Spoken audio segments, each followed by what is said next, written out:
Assalamu alaikum wa rahmatullahi wa barakatuh, my beloved brothers and sisters. As you know, we are in a series called As-SALAH, which is the prayer, the namaz, the mass, whatever it's called in your region. In Arabic, it's Salah, that is prayer, which we read 5 times a day.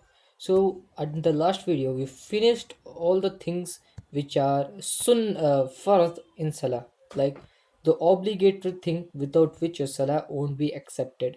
Without the specific things like the 13 things pointed out, your Salah won't be accepted even if you miss one pillar or one fard. Those are known as pillars of Salah. These are the foundations of Salah. The foundation of Salah is the intention, and the pillars of Salah are 13, which I have explained in the third video.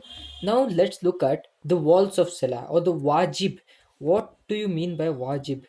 The wajib is the obligatory act without which your namaz or salah will be accepted. Without the wajibs, but you will be sinful for not doing it. Before going into the topic, let's see how we got to know the pillars, mandatory things, sunnahs, and the voluntary acts of salah. At the time of the Prophet and the tabi'in, companions of Prophet alayhi salam, the followers and the followers of the followers.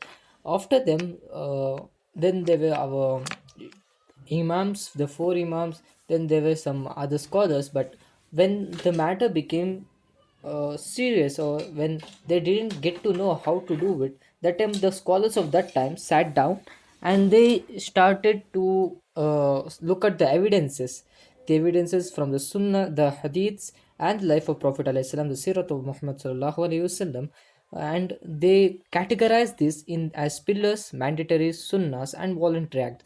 However, in the when we come to the imams, the four imams, some of them might say the mandatory acts as sunnah and voluntary acts as sunnah, or mandatory acts as voluntary acts and voluntary acts as mandatory acts. So this has nothing to do with your fiqh or the imam you follow. Now, for instance, you should follow one imam or else you will go astray, because our deen Islam, our religion Islam, is a very very easy deen for the one who looks for the truth, not for the one who looks for something like, for example, if somebody comes and asks you, if he takes and come two imams like Hanafi and Shafi, for example.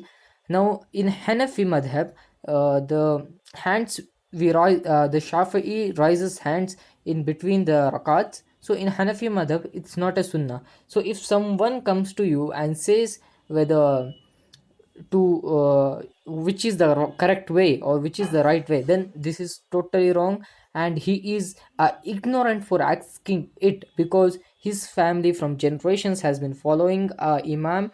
Or he can look into the sunnahs, he can take from the sunnahs, but he cannot act whether which one is right, because not many years ago, just 150 or 120 years ago, in the Kaaba, in Makkah, in Masjid al-Haram, there were four jamaats instead of one, each jamaat of one of the imams. So this is a matter of conflict between the scholars whether to act what in the mandatory, only some of the things, not all of the things. So hope it is clear to you. So moving on to the wajib or the mandatory acts.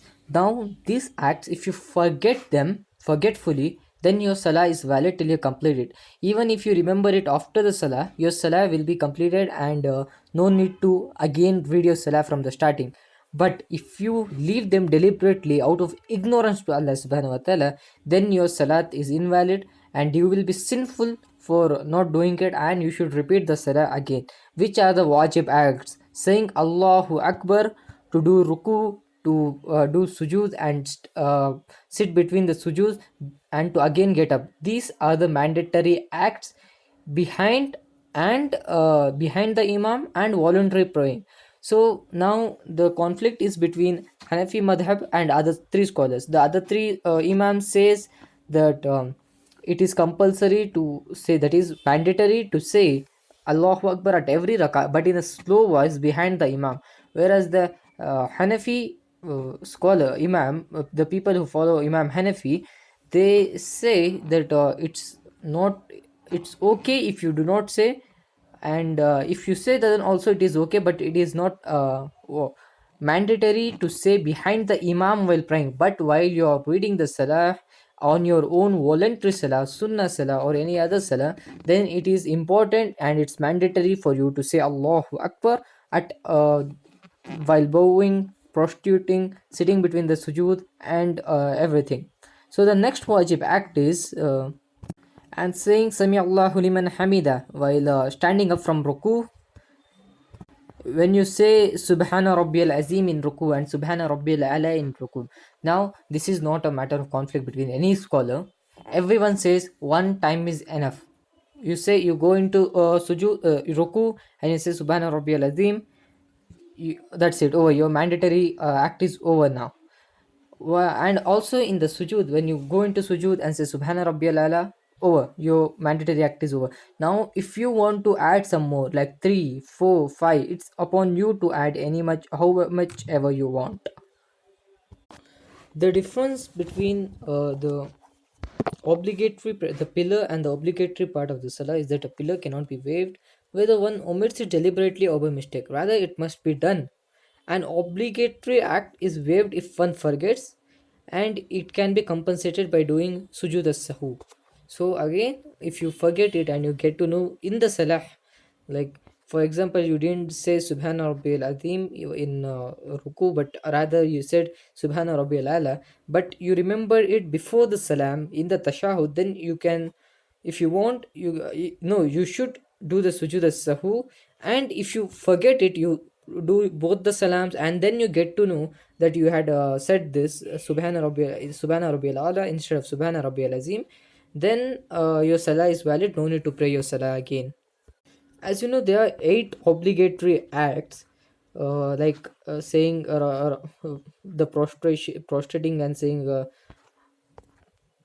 for example, when we stand up between the prostration after Sami Allahu liman hamida for the imam, and if even if you're praying alone and saying Rabbana walakal hamd.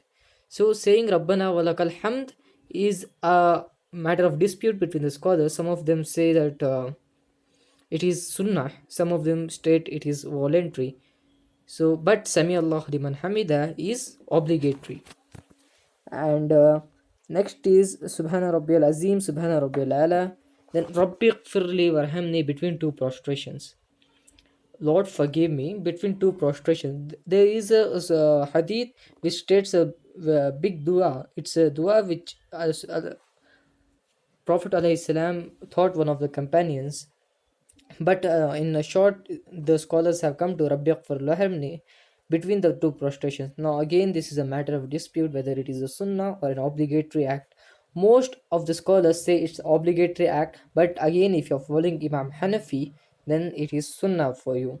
So, saying Rabbi for Lahamni and the first tashahud, التحيات لله والصلوات والطيبات والسلام عليك أيها النبي ورحمة الله وبركاته Ashhadu an la ilaha illallah wa ashhadu anna Muhammadan abduhu wa rasuluh. So this is the first tashahud, and sitting for the first tashahud is obligatory for you. You should sit for the first tashahud. You cannot stand and say the first tashahud.